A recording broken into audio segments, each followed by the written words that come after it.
Лиза каждую ночь просыпалась ровно в 3 часа ночи от скрипа старых качелей во дворе.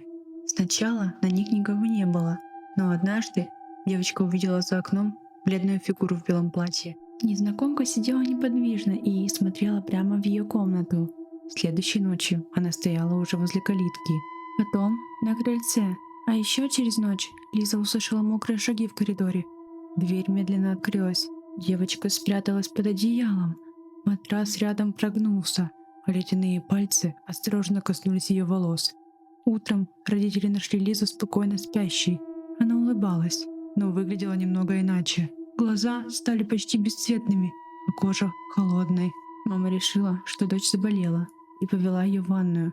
Но когда девочка подошла к зеркалу, отражение осталось стоять на месте. Из-за стекла настоящая Лиза отчаянно колотила ладонями и беззвучно кричала. А та, что стояла рядом с мамой, медленно улыбалась.